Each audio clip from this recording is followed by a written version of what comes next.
अस्सलाम वालेकुम।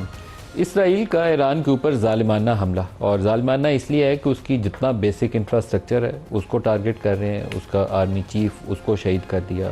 Nuclear programme के जो साइंटिस्ट थे, उनके की फिगर्स थे, उनको टारगेट असैसिनेशंस की हैं। इसी तरीके से रेवोल्यूशनरी गार्ड्स के जो हेड हैं उसको असैसिनेट कर दिया। लेकिन बहुत सारे ऐसे सबक हैं जिसको सीखना चाहिए। दुनिया में रहम करके आपको ज़िंदा कोई नहीं छोड़ता, अपना आप बचाव करना पड़ता है। पहले तो घर के अंदर जितने उनके वो बैठे हुए हैं ना, स्पाइज़, इसराइल के जितने जासूस बैठे हुए हैं, वो एक लम्हा फ़िक्री है। किसी मुल्क के अंदर इतनी बड़ी तादाद में अगर दुश्मन के जासूस बैठे हुए हैं और आपका एलानिया खुला दुश्मन है जिससे कोई शुबे की गुंजाइश ही नहीं है। जैसे पाकिस्तान और भारत के दरमियान एक कशीदगी वाली कैफियत है। इंडिया ने हमारे ऊपर हमला करना है, हमें पता है, और अभी भी सूरत हाल वही है। तो अगर हम उससे आंखें बंद कर लें तो इससे बड़ी हमाकत हो नहीं सकती। वैसी सूरत हाल इस वक्त ईरान के अंदर है। एक तो वहाँ पर कोई 9,000 के करीब जूश पॉपुलेशन है, वो एक फैक्टर होगा। लेकिन बहुत सारी इतलात ये भी हैं कि वहाँ जो इंडियन पूरा नेटवर्क था वो बहुत ज़्यादा एक्टिव था। वो कंपनी थी, ट्रेड भी कर रही थी, तिजारत भी कर रही थी, लेकिन वो ईरान के रास्ते पाकिस्तान में जासूसी का नेटवर्क भी फैलाते थे, जिसमें हमने कुलभूषण यादव को भी पकड़ा। तो बहुत सारे ऐसे फैक्टर्स थे जिसमें ईरान के मुखालिफ ये मौका जैसे ही बना तो वो इसराइल के लिए वो एक सोर्स ऑफ इंफॉर्मेशन भी बन गया। 5 उन्होंने न्यूक्लियर साइंटिस्ट को ऐसे असैसिनेट किया है कि उनकी कारों के अंदर बम लगाए हैं और वो बम फट गए जैसी गाड़ियाँ चलानी शुरू की हैं। जो कुछ उनके हेड्स थे, उनके जिस अपार्टमेंट बिल्डिंग के अंदर वो बैठे हुए थे, ऊपर से ड्रोन आया और ड्रोन ने वो हेलफायर मिसाइल उसी कमरे में फायर किया है जहाँ वो पर्सनैलिटी थी और उसको शहीद कर दिया। तो इतनी ज़्यादा अगर प्रिसाइज इन्फॉर्मेशन है। पहले इस्माइल हानिया का वाक़या भी इसी तरीके से हुआ था और वो रेवोल्यूशनरी गार्ड्स का सेटअप था जिसके अंदर वो बैठे हुए थे और वहीं पे ऐसे ही एक मिसाइल आया था और उनको शहीद कर दिया गया था। तो ये एक पूरी दुनिया के लिए मेरे ख्याल में सीखने के लिए एक मौका है कि अगर घर को इतना खुला छोड़ेंगे कि उसके सारे दरवाजे खिड़कियां दुश्मन के लिए खुले हैं, वो अंदर से कूद आए, अंदर से उसके मिसाइल भी आ गए, ड्रोन भी आ गए, अंदर आके उनके ड्रोन वो ऑपरेट भी कर रहे हैं, आपके सिस्टम को भी जैम कर रहे हैं, जासूस भी बैठे हैं जो कारों में बम भी लगा रहे हैं, वो जगहों की भी निशानदेही कर रहे हैं जहाँ आपकी की फिगर्स बैठे हैं, तो फिर मुल्क को बचाने का कोई तरीकाकार नहीं होता। लेकिन बहरहाल इसराइली काम जो है उसकी पूरी दुनिया को मजम्मत करनी चाहिए। इंफ्रास्ट्रक्चर तबाह किया, उनके की लीडर्स उनको असैसिनेट किया, उनकी न्यूक्लियर फैसिलिटीज़ को डिस्ट्रॉय कर रहे हैं। न्यूक्लियर फैसिलिटीज़ अभी तक ईरान जो है वो यूरेनियम की अफसुदगी में उस लेवल तक नहीं पहुंचा कि अपना एटमी हथियार बना सके या एटमी धमाका किया हो उसने। इसराइल के पास एटमी हथियार मौजूद है। तो दोनों का अगर मुआवजा देखें तो सबसे ज़्यादा इस वक्त बुरी पोजीशन इसराइल की होनी चाहिए, लेकिन वो ईरान के ऊपर ये कहकर हमला कर रहा है कि इसके प्रोग्राम से मुझे ख़तरा है। भाई तेरे प्रोग्राम से बाकी मुस्लिम दुनिया को क्यों नहीं ख़तरा? गज़ा के अंदर 55,000 मुसलमान शहीद कर दिया, लेबनान, सीरिया के अंदर जो तबाही फेरी उसका कोई हाल नहीं है। तो लेकिन ख़तरा किससे है? ईरान के प्रोग्राम से। तो आज के प्रोग्राम में अपने मेहमानों से पूछेंगे कि पाकिस्तान के सामने क्या हिकमत है।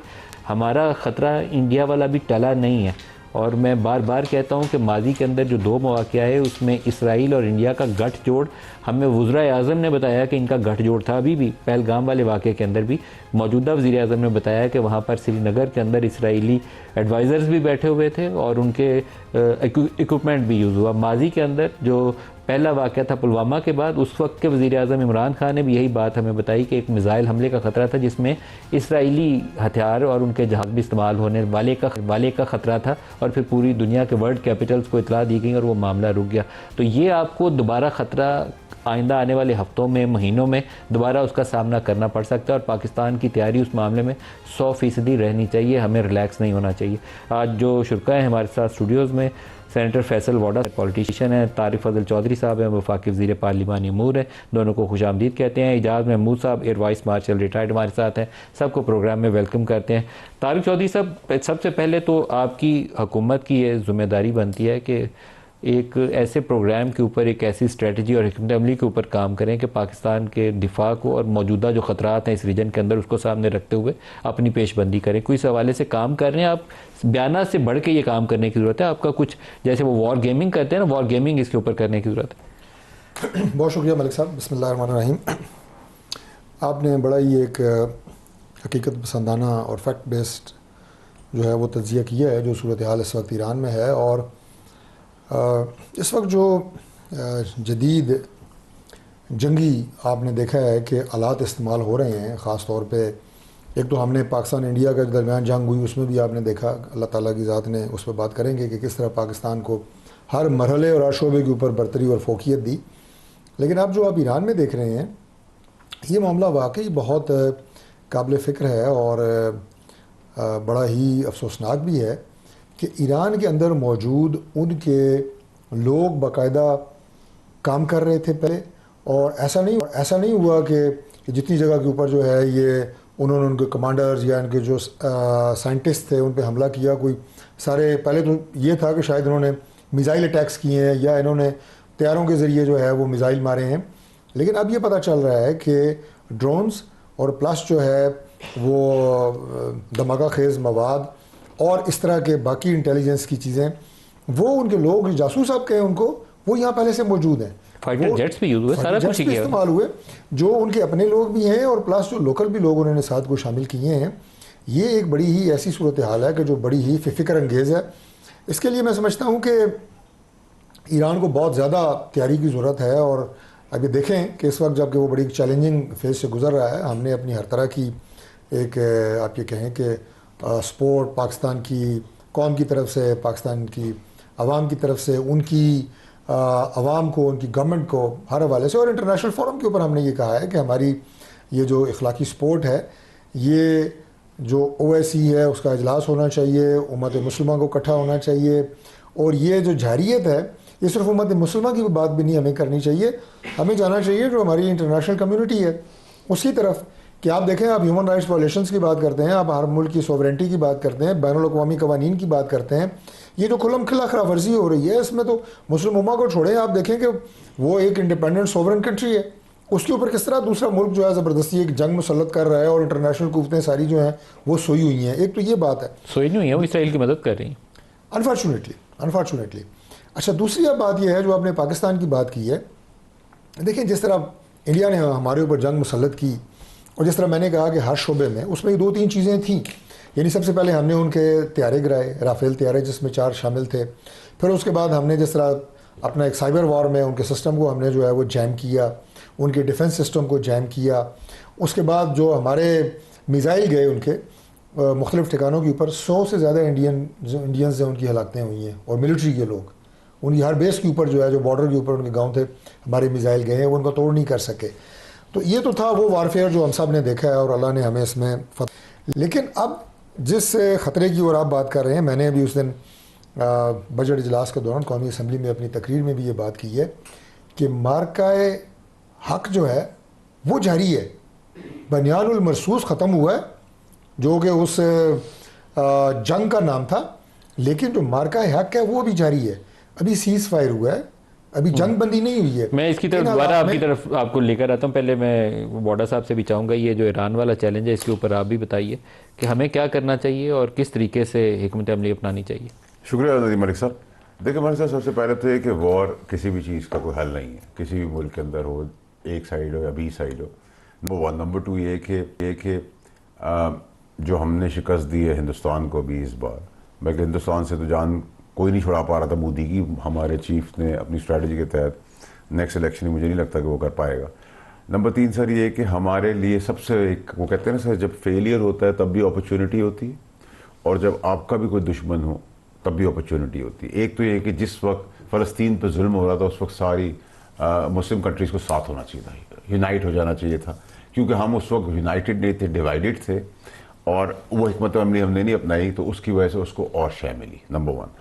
नंबर 2 ये कि हमारे पास इस एनिमी इजराइल हमारा दुश्मन है, तो इसमें भी हमारे पास अपॉर्चुनिटी है, और ईरान के साथ जो सिचुएशन है उसके अंदर भी हमारे पास एक अपॉर्चुनिटी है, हम मीडिएटर आर्बिट्रेटर का रोल प्ले करें, डिप्लोमेटिक फ्रंट के अंदर हम आवाज़ बुलंद करें, इसको लेके जाएं मुस्लिम उम्मा की तरफ फोरम्स के ऊपर, और इसका बेनिफिट ईरान को ही सिर्फ नहीं होगा, पाकिस्तान को नहीं होगा, इस खत्ते का होगा। ये बड़ी डेंजर सिचुएशन अभी हुई है।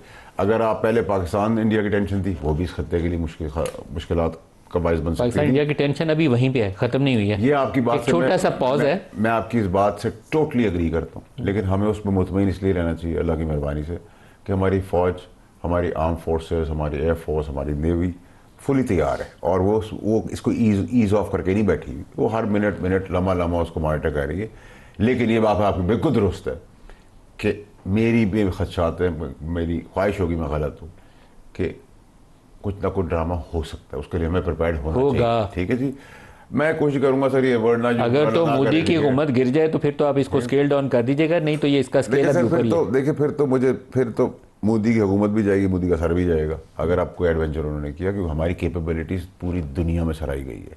मतलब अब तो हमारा वो हाल हो गया है कि पाकिस्तान जिस जगह पे फोर्सेस हाथ रख दे, उस कंपनी का, उस ब्रांड का शेयर आसमान पे चला है तो उसकी मांग पूरी दुनिया बन जाती है। चाइनीज इक्विपमेंट की पूरी दुनिया में मार्केट बढ़ गई, यूरोपियन की गिर गई है। जितना चाइना ने हमें नेक नीयत से सपोर्ट किया था, हमने नेक नीयत से ऑटोमेटिकली रिटर्न दे दिया, जिसकी वजह से जितनी वो मार्केटिंग नहीं कर सके अपनी अच्छी प्रोडक्ट की, वो पाकिस्तान के फोर्सेज ने जो कमाल का किया, उसमें एयरफोर्स का एक बहुत सॉलिड हाथ है और उनको जितना भी क्रेडिट दिया कम जाए। और सिपा सलार ने भी सॉलिड किया। मार्शल साहब को भी गुफ्तगू में शामिल कर लें। मार्शल एजाज साहब, ये जो ईरान वाली सूरत हाल है, इसमें पाकिस्तान के लिए कौन से ऐसे लेसन हैं जिनको हमें सीखते हुए आइंदा के लिए अपनी पेशबंदी करनी चाहिए? बाज़ चीज़ें हैं जो मैं पॉइंट आउट करना चाहूँगा।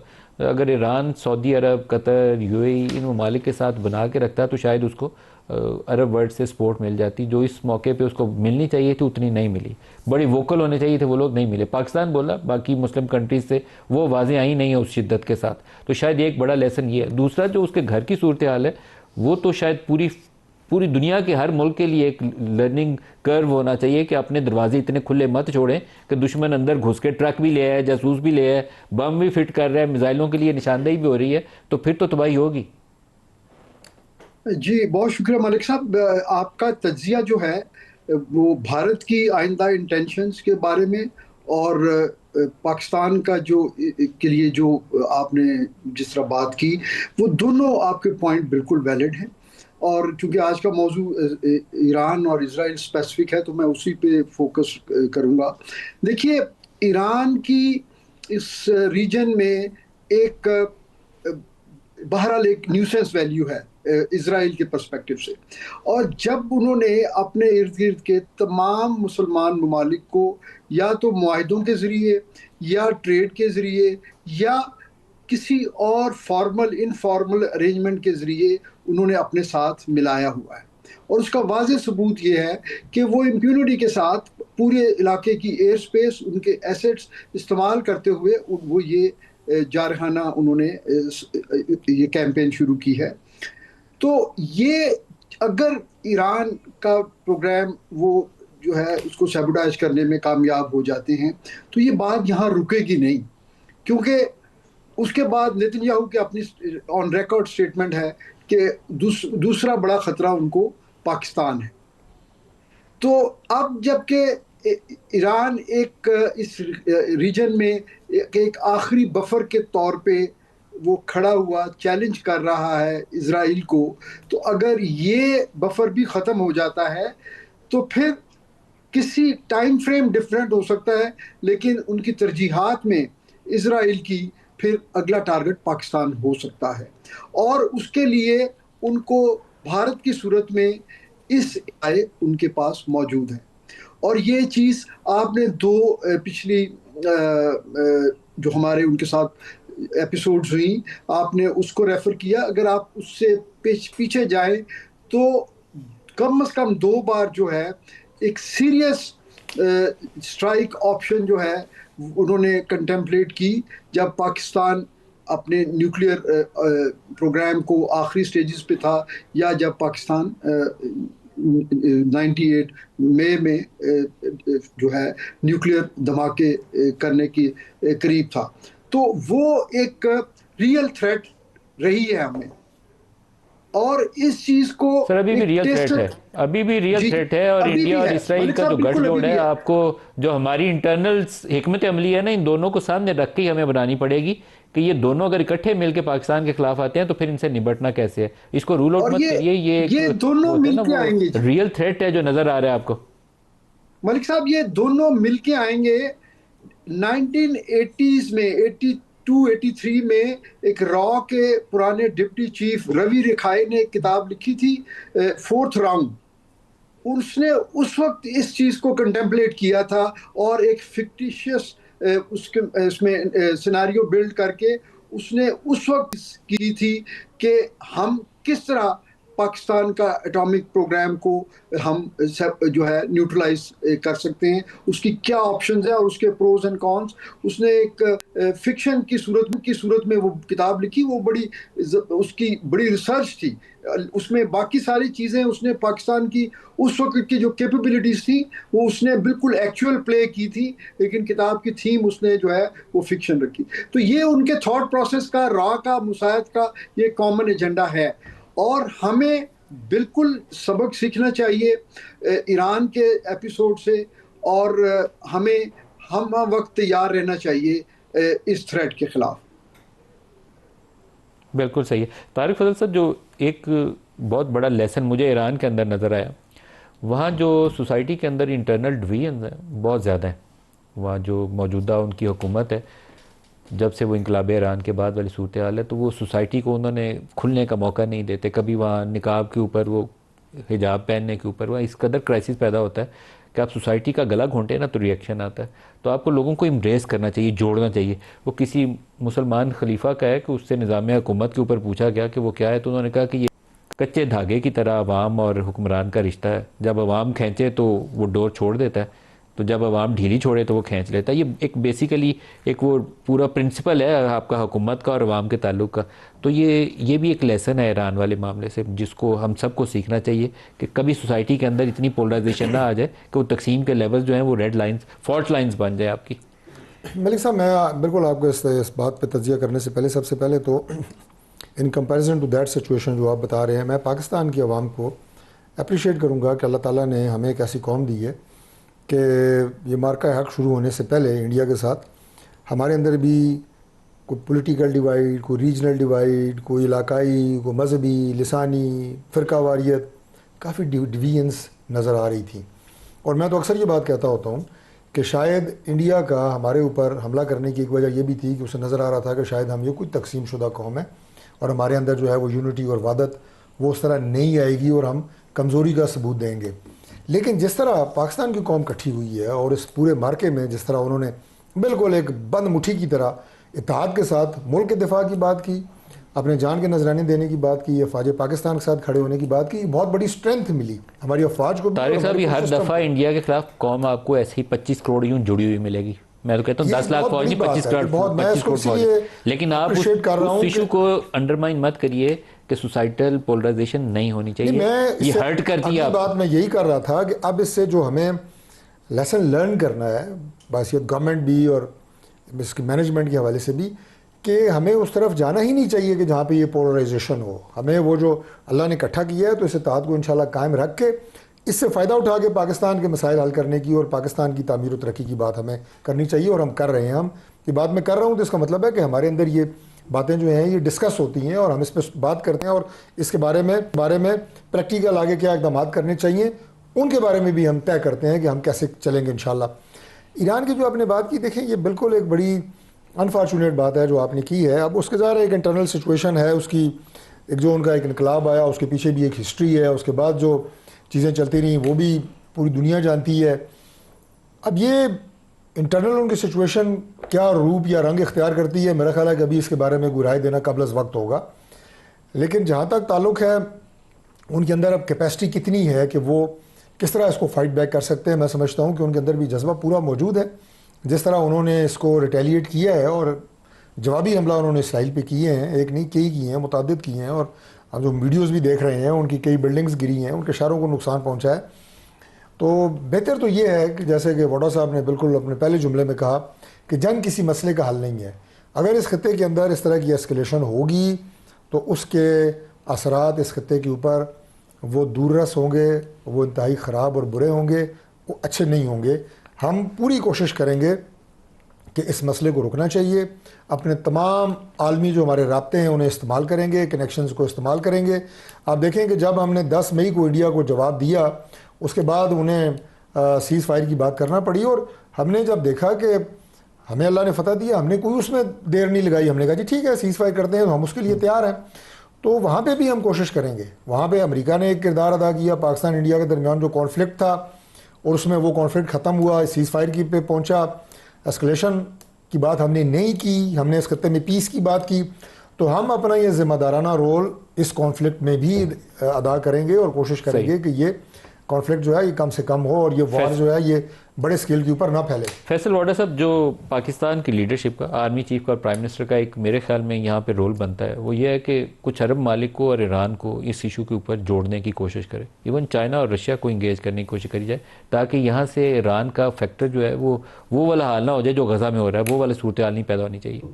देखिए सतीश साहब, जो आपने इब्तिदाई में कहा ना, ईरान एक बफर का रोल प्ले कर रहा था, और अगर वो बफर बीच में से हट गया तो ये डायरेक्टली हम पे रिफ्लेक्ट होना शुरू हो जाएगा। और जिस तरह के बयान आए 2011 में भी बयान आए हैं इसराइल के पाकिस्तान के लिए, उसको भी अंडरमाइन नहीं करना चाहिए, भूलना नहीं चाहिए। नेतन्याहू का ये जो बयान है ना कि ईरान के बाद पाकिस्तान, वो पुराना बयान है जो अभी 2011 का है, तो उसको भूलना नहीं चाहिए। आप कहते हैं ना कि आदत बदली जाती, फितरत नहीं, तो फितरतन तो ये भी दूसरा बूदी है, ठीक है। तो उसके तरफ कर रहे हैं। बिल्कुल आपकी बात आपको सजेशन बहुत ज़बरदस्त है कि क्योंकि अभी गवर्नमेंट और इस्टेब्लिशमेंट के ताल्लुकात अच्छे हैं, हम जंग जीते हैं, एक वर्ल्ड में आपके लिए गर्मजोशी पाई जाती है, आपके पासपोर्ट की इज्जत होगी, तो this is a very good time कि आप स्टेप आगे बढ़े, आप मीडिएटर का किरदार अदा करें, सबको यूनाइट करें।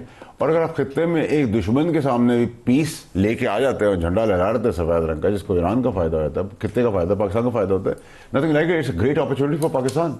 इसमें अगर आपने ज़रा सा भी हील हुज्जत की, इसमें भी तू तोड़ा किया, या आपने थोड़ा सा भी ईज ऑफ किया कि ये उनका मामला है, हमारा नहीं, हम जिस तरह खड़े हैं, जिस तरह असेंबलियाँ खड़ी हैं, जिस तरह, देखिए पाकिस्तान का रोल ये होना चाहिए कि इस वक्त अरब मालिक को, रूस को और चीन को और ईरान को एक मेज के ऊपर ले आए और ये एक पूरा ब्लॉक जो है निगोशिएट करे वेस्ट के साथ कि आप क्या कर रहे हैं, इसराइल को बैक कर। मेरे ख्याल से वो उस तरफ हम, मुझे लग रहा है, मेरी गट फीलिंग भी यही है, जो मुझे समझ भी आ रहा है, वो ये कि यही एक पायदार और वे फॉरवर्ड होना चाहिए। ये वे फॉरवर्ड यही बन सकता है, और कोई वे फॉरवर्ड इसका है भी नहीं, यही वे फॉरवर्ड है। एक ब्रेक ले लें जी हमारे।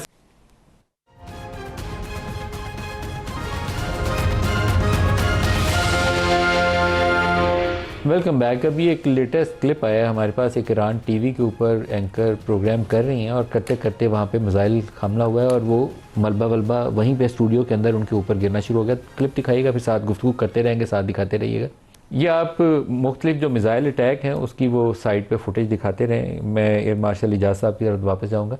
इजाज़ साहब, इस जंग के अंदर एक एयरफोर्स का कमज़ोर होना है, ईरानियन एयरफोर्स का, वो एक कमज़ोरी है उनकी। उनके पास एयर डिफेंस सिस्टम नहीं है जिससे इसराइली जहाज़ भी उनके ड्रोन्स भी वो आके एट विल हिट कर रहे हैं जहाँ उसको हिट करना है। दूसरा, मिसाइल प्रोग्राम इन्होंने बहुत ज़्यादा पहले वीडियोस बना के रिलीज़ करवाई थी कि अंडरग्राउंड मिसाइल सिटीज़ ईरान ने बना रखी हैं। तो अब इनके मिसाइल पहुँचे हैं, तेल अवीव पहुँचे हैं, दूसरी जगह पहुँचे हैं, लेकिन जितनी उसकी इंटेंसिटी होनी चाहिए थी उसके अटैक को, इसराइली अटैक को रोकने के लिए, वो हमें मिसिंग नज़र आती है।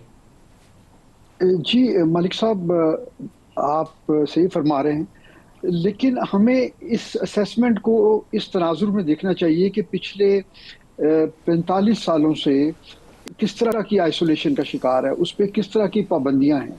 वो रज़ा शाह के ज़माने में उनको अमेरिकन इक्विपमेंट, उस वक्त का बेहतरीन एयरफोर्स इक्विपमेंट उनके पास था, लेकिन आहिस्ता आहिस्ता वो सारा सिस्टम ऑब्सलीट हो गया और अल्टीमेटली वो एक रूडिमेंट्री S-300 रशियन जो है एयर डिफेंस सिस्टम और कुछ उनके अपने बवार 373 और खुरादाद 15 और या ज़हरा, इस तरह के लॉन्ग, शॉर्ट और medium range missile defence system जो कि किसी तरह भी मैच नहीं है जो कटिंग एज टेक्नोलॉजी इजराइल के पास है। उनके पास अपनी बनाई हुई और अमेरिका से एक्वायर की हुई दुनिया की बेहतरीन टेक्नोलॉजीज तक उनकी हमेशा रसाई होती है। मैं ये समझता हूँ कि एक अगरचे ईरान ने अपनी एक हाइप क्रिएट की हुई थी और वो आपको पता है कि जहाँ पे भी इस तरह के थियोक्रेटिक रिजीम होते हैं या जहाँ पे मिलिट्री सेंट्रिक जो है ना रिजीम्स होते हैं, वहाँ पे वो अपने दिफा के बारे में मीडिया में और अपने मीडिया वॉरफेयर में वो अपने बारे में एक एग्जैजरेशन का उनका एक जो है वो तासुर होता है। वो चीज़ बिल्कुल आप सही कह रहे हैं कि वो उतनी कैपेबिलिटी नहीं है, लेकिन आप ये चीज़ ग्रांट कीजिए कि दुनिया के बेहतरीन लेयर्ड एयर डिफेंस होते हुए, जिसमें उनके पास सक्सेसिव किसी भी टारगेट तक पहुंचने से पहले आपको 4 जो है लेयर्स में से गुजर के जाना पड़ता है। और फिर ईरान, अगर सिर्फ आप तेहरान से तल अवीव का फासला देखें तो वो तकरीबन 985 नॉटिकल माइल है, को 1,500 किलोमीटर। तो उसमें वो कई मुल्कों की एयर स्पेस से गुजर रहे हैं जहाँ पे उन पे इंटरसेप्शन भी हो रही हैं। जॉर्डन में बैठे हुए वो इंटरसेप्शंस कर रहे हैं। तो उन तमाम तर डिफ़िकल्टीज़ के बावजूद उन्होंने जो मुख्तलिफ टारगेट्स हिट किए हैं, वहाँ पे वो शायद उस तरह की फुटेज आज तक हमने, जब से इसराइल बना है, वो हमने उनकी जो 2 जंगें भी हुई, बड़ी जंगें जो हुई उनकी, योम कपूर वॉर और दूसरी जंग अरब इसराइल जंग, उसमें भी उनकी जो पॉपुलेशन सेंटर या उनके मेनलैंड को इस तरह कोई एयरफोर्स हिट नहीं कर सकी थी। जबकि उस वक्त के ज़माने में उनके इसके जो एडवर्सरीज थे उनके पास बड़ी अच्छी एयरफोर्सेस थी। तो इस चीज़ का मैं ईरान को क्रेडिट दूंगा कि उन्होंने चैलेंज किया और वो मिथ ब्रेक की है उन्होंने। तो हमें इस चीज़ को इसी तनाजुर में देखना चाहिए कि ये एक मिसमैच है स्ट्रेंथ का, कैपेबिलिटी का, फोर्स कंपोजिशन का, और उसके मुताबिक ही हमें ये डिडक्शन जो है ना वो लेनी चाहिए। सही। अच्छा तारिक साहब, इस पूरे इलाके में ईरान अकेला है, ये एक पहलू ये है कि उधर से तो मिसाइल आता है या जहाज़ आते हैं तो उसके लिए एयर पैसेजेस मौजूद हैं, उसके वो रिफ्यूलिंग के लिए जो इसराइली एयर टैंकर्स हैं वो भी साथ आए हैं, जो जहाज़ों को मिड एयर आपको रिफ्यूल करना होता है वो भी साथ आता है।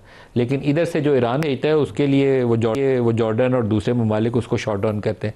तो आपको इलाके में दोस्त बना के ज़िंदा रहना चाहिए, अकेले ज़िंदा नहीं रहना चाहिए, ये भी लेसन है बहुत सारी बाकी चीज़ों के अलावा। ये जो अभी सूरत हाल पैदा हुई है, और आप देखें कि हमने अपने उन तमाम दोस्त ममालिक का फ़र्दन उनके घर जाके उनको शुक्रिया अदा किया है कि जिन्होंने मार्का हक़ में पाकिस्तान का साथ दिया। और अगर इस खत्ते में, हमारे इस रीजन में, अगर हमारे दोस्त ममालिक हमारे साथ खड़े ना होते तो यकीनन उसमें हमें जो मसाइल हैं या चैलेंजेस हैं हमारे लिए, उनसे नबुर्द आज़मा होना मुश्किल होता, इतना आसान ना होता।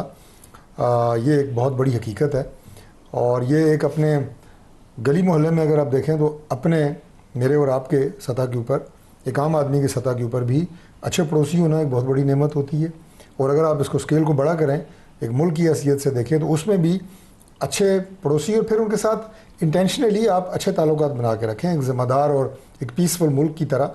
और हमने इस खत्े में साबित किया है, पाकिस्तान के स्टैंस को इंटरनेशनली सब ने एक्सेप्ट किया है कि हम एक ज़िम्मेदार कौम है, ज़िम्मेदार मुल्क हैं।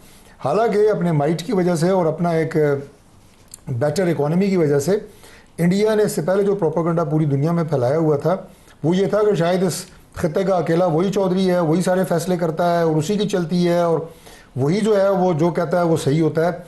लेकिन इस मार्का हक़ ने वो सारा कुछ उलट साबित किया और वो जो बर्तरी इंडिया को हासिल थी वो आपको हासिल हुई।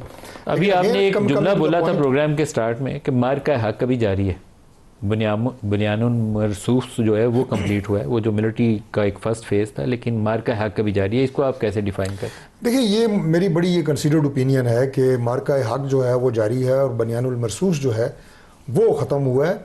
उसकी रीज़न ये है मलिक साहब कि देखें, इंडिया को जो नरेंद्र मोदी है उसकी एक ख़ास सोच है, वो हिंदवाता की सोच है। 100 साल पहले RSS का वहाँ पे जन्म होता है और वो सोच बदस्तूर वहाँ पे पनप रही है। और जब से ये बीजेपी की गवर्नमेंट्स आई हैं, तवातर के साथ वो अपनी सोच को फैला रहे हैं। वो अदम बर्दाश्त की सोच है, वो दूसरी तमाम जो कम्युनिटीज़ हैं उन्हें एक्सेप्ट ना करने की सोच है। उसके नतीजे में जो वो इक़दामात कर रहे हैं और पाकिस्तान को नीचा दिखाने की कोशिश की उन्होंने, उसमें उन्हें नाकामी हुई।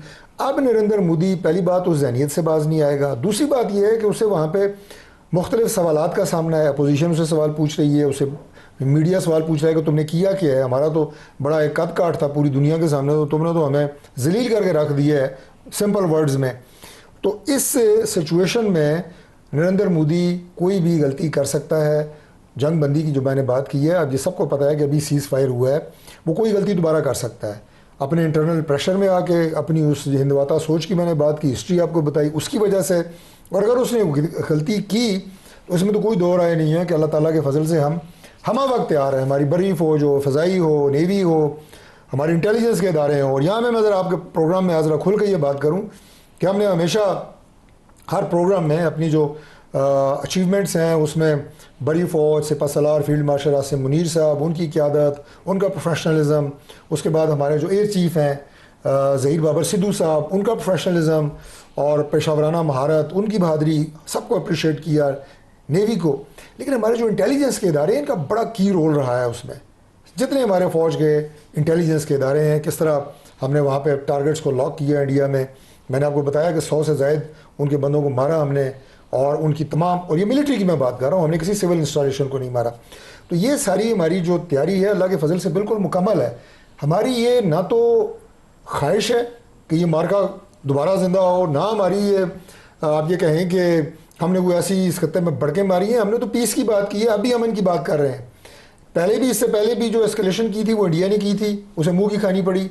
और दोबारा अगर उसने ये एस्केलेशन की कोशिश की और दोबारा छेड़छाड़ की कोशिश की, तो मैं आपको यकीन दिलाता हूँ अल्लाह ताला के फजल से इससे ज़्यादा मुंह तोड़ जवाब देंगे इंशाल्लाह। एक चीज़ जो अभी इन्होंने इंटेलिजेंस का जिक्र किया बॉर्डर साहब, इसका बड़ा रोल है। ये जो ईरान के अंदर, मैं कहता हूँ ना कि सबके लिए दरवाजे खुले थे कि जो उसका दुश्मन है वो आया और उसने अपनी मर्ज़ी से जिसको जो धमाका करना था, टारगेट करना था, उसने किया।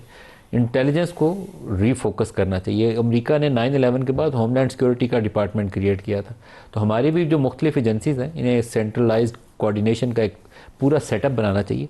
और सियासी मुखालफिन जो हुकूमत के ये निशाना बनाते हैं ना कि उसको पकड़ लो, उसको पकड़ लो, उससे निकल जाना चाहिए। असल प्रोफेशनलिज्म की तरफ आ जाएं, जो दुश्मन है उसको ढूंढें और उसका सफाया करें। घर के अंदर मौका ना दें किसी को घुसने। मेरे ख्याल से बहुत नदीम अली साहब बहुत अल्टीमेट एक अल्लाह मैंने एक पोजीशन दी है, जिसके बाद अब जो रेलेवेंट चीज़ें वो इरेलेवेंट हो गई, जो इरेलेवेंट थी वो रेलेवेंट हो गई, कामयाबी हो गई, पासपोर्ट की इज़्ज़त हो गई, पाकिस्तानी की इज़्ज़त हो गई, दोस्त ममालिक वहाँ से खड़े थे। बिल्कुल आपकी बात ठीक है कि इंटेलिजेंस का काम है वो फोकस्ड है, इसको सेंट्रलाइज कर दें। इसको मज़ीद इसमें शुक्र है मेरे निशानदेही की, क्रेडिट तो मेरा नहीं है, लेकिन निशानदेही सबसे पहले मैंने की थी कि आप डिफेंस बजट बढ़ा दें। जो मैंने कहा था उससे तवक्कुह ज़्यादा होना चाहिए था असूलन, लेकिन इतने कम वसाइल के अंदर फ़ौज की इतनी कामयाब परफॉर्मेंस इज़ रिमार्केबल। तो अगर आप इनको तगड़ा कर दें तो ये किस हद तक पैरामीटर्स अपने बना सकती है, और दिफा होगा तो सब मुल्क तरक्की करेगा, डेवलपमेंट होगी, प्रोग्रेस होगी, मुल्क आगे बढ़ेगा। लेकिन हैविंग सेड दैट, ये बात आपकी बिल्कुल सही कि अभी आपका अल्टीमेट मौका है कि आप फोकस करें। पूरी दुनिया के हालात अजीब से हुए हैं, इसके अंदर आप फोकस करें, मज़ीद अपने आप को तगड़ा करें। और इनका काम है गवर्नमेंट का कि वो पॉलिटिकल साइड को इंगेज करें, जो भी करना है वो ये करें, सियासी मुखालिफिन को निशाना बनाना छोड़ दें और ये तासुर भी देना छोड़ दें, जो हमने भी दिया था अपने एतबार में और ये भी दे रहे हैं कि जी हम नहीं है, ये हैं, इनका ना ताल्लुक है, ना ये सीन के अंदर है, ना ये इंटरेस्टेड है। ठीक है, अब ये अपना काम करें, ज़बरदस्त कर रहे हैं, आगे भी करते रहेंगे, इनको उधर ही रहते हैं। अब हमारा ये काम है लेन देन करें, बैठें बिठाएं, प्यार करें, डांटें लड़ें, जो भी करना है वो अब हमारा काम है, और हम उस पर फोकस करें। और डिप्लोमेटिक फ्रंट के अंदर जितना मजबूत हो सकते हैं वो मजबूत होते रहें। अगर हम बांट दें, डाइवर्सिफाई कर दें अपनी चीज़ों को, डेलीगेट पावर को करना शुरू कर दें, तो पाकिस्तान कहाँ से कहाँ निकलेगा। भरपूर मौका, सुनहरी मौका पाकिस्तान के लिए। देखिए, ये जो इंडिया ने पाकिस्तान के अंदर कुछ टारगेट किलिंग की हैं, कुछ लोगों की, अपने सियासी, अपने उन लोगों की जिनको वो कहते थे कि वहाँ फ्रीडम स्ट्रगल के अंदर उनका रोल है, कुछ लश्कर का था, कुछ जैश का था, उन्होंने ढूंढ के पाकिस्तान के अंदर 20-25 लोग मारे। इसी तरीके से आपके ये जो TTP वाले या BLA वाले घुसते हैं और टारगेट को हिट करते हैं, तो ये वो दुश्मन है जिनके ऊपर आपकी इंटेलिजेंस फोकस्ड हो जानी चाहिए। लेकिन हम उनका भी सफाया कर रहे हैं। डेली पे 1500, 1800, 1200 ऑपरेशन हो रहे हैं, दवा दम मार रहे हैं, उठा के मार रहे, कीड़े की तरह निकाल के मसल रहे।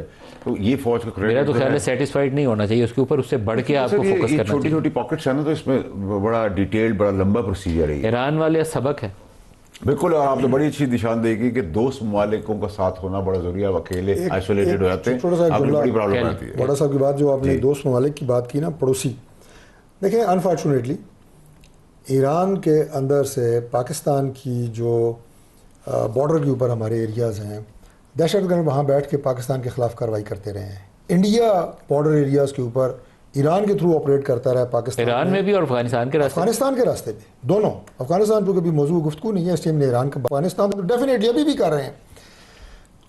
ईरान को उस वक्त भी सोचना चाहिए था। हम उस वक्त बार बार उनसे गुजारिश कर रहे थे कि हम बरादर इस्लामी ममालिक हैं, जब कभी खुदा न खास्ता आपको ज़रूरत पड़ेगी कि आपकी सपोर्ट जो है आपको वो पाकिस्तान से मिलेगी, आपकी हिमायत पाकिस्तान करेगा। आज आप देखें कि इंडिया उन्हें सपोर्ट कर रहा है, इंडिया को उन्हें मॉरल सपोर्ट दे रहा है, इंडिया इसराइल के साथ इंटरेक्ट कर रहा है। That's what I am saying.